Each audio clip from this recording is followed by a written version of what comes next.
We're back now at 7:44, and they come in all shapes and sizes. The late-night partiers, the rude ones, the people with dogs that won't stop barking, just to name a few. They all have one thing in common. You don't want them living next to you. This may be a dream house with a brand new kitchen, granite countertops, an elegant dining room, a plush master suite, and a beautiful pool. But what you don't see are the neighbors next door.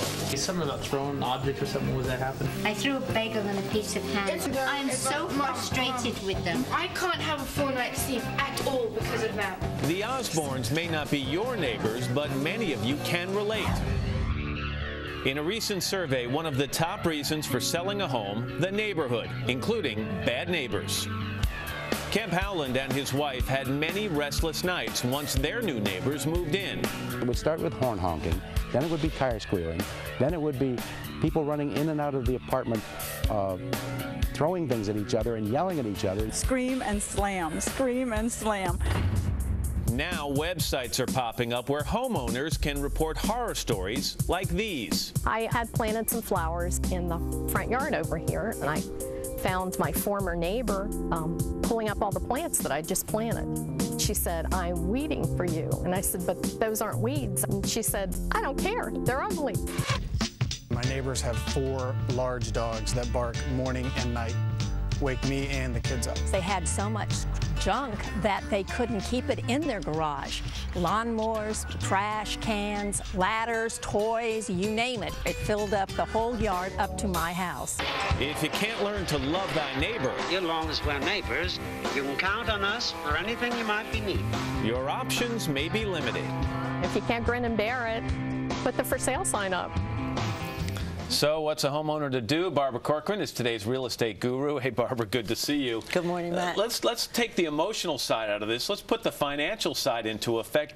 A bad neighbor can affect the price you can get for your home. Well, if you're the only one who knows you have a bad neighbor, it's not going to affect the price. But the minute the buyer finds out about it, or the broker, or your other neighbors know, forget about it. Your house value goes down. And as we're going to talk about in a few minutes, more and more people are doing the research into the neighborhood and the neighbors before they put the money down to buy a house. Wisely so. You say that there are certain things or people or places you should not buy next to. Let me go through the list. A country club. Why? It looks pretty from the other side of the street, but they have parties, weddings, and a lot of machinery. Empty lots. Empty lots are a big question mark. Never good for real estate values. This one seems obvious. A bus stop. You don't want to live next to a bus stop. Stop and go, stop and go. Here's one that's going to sound discriminatory to people. A halfway house. Halfway house is scary. Whether it's scary or not really, it scares people. Not a good idea. Again, they have to be located somewhere, not to get into the not in my backyard thing. We have to have these things, but you don't want them for real estate value. All right, garbage routes. Garbage routes are terrible. Don't we all live on a garbage route? No, we don't. There are main roads that most of the trucks go on. You ought to know what that is, and you can check it out at the local police station. And you say not to buy a house or a home near an intersection with stop signs. Because every car has to stop and go, so you hear that motor all the time. It's terrible for house values again. You suggest people really do a lot of research. They check out the neighborhood not only during the daytime, but at night as well. It's so important. What happens is buyers usually see a house twice. They return at the same time of day. The right time to return is during rush hour when people are actually living there. That's when you'll see the screaming mothers, the barking dogs. And if you go on a Friday or Saturday night, you'll see the party goers. All right, so you're interested in a particular home in a neighborhood. Are you suggesting people go and like a stakeout, you know, the van with the cameras and everything like that, and look at the neighbors on either side? Not really. I'm suggesting that you get out of your car and you walk the street you're buying on and have a nice conversation with people that live on the street. You'll get all the gossip. Here's from you a couple of telltale signs that you may be moving in or buying a home next to a racket maker.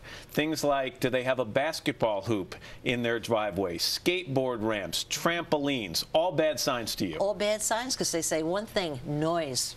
And you also say you should talk to the local store owners. What can you learn from them? Well, the store owner on the main street knows all the gossip. He knows who's suing who, who's owing bills, who's a pain in the neck, and he'll tell you the information whether you ask for it or not. So that's a great stop. You should also go to the local police precinct because the desk sergeant has a record of every complaint that's been filed. And last, you should go to the county clerk's office because they know every single new construction that's happening in every backyard. And as we mentioned, there are some online sites that are popping up where people can report bad neighborhoods neighbors. For someone watching this spot right now, Barbara, who is living next to a bad neighbor, you've got a couple of strategies for dealing with the problem. The first is schedule a meeting, not in one house or another, on the sidewalk. Neutral territory. The sidewalk people feel less threatened about, and schedule it. Most people will ring the bell and start being vehement about what they're angry about. You'll never make a friend of that neighbor or solve the problem. And what you should have in your hand is ideas on how you could both solve the problem together. And that at least gives you a running start to really make the neighbors start working well with you. So don't accuse, say, we both have a problem, let's find a solution. Consult with your condo or block association.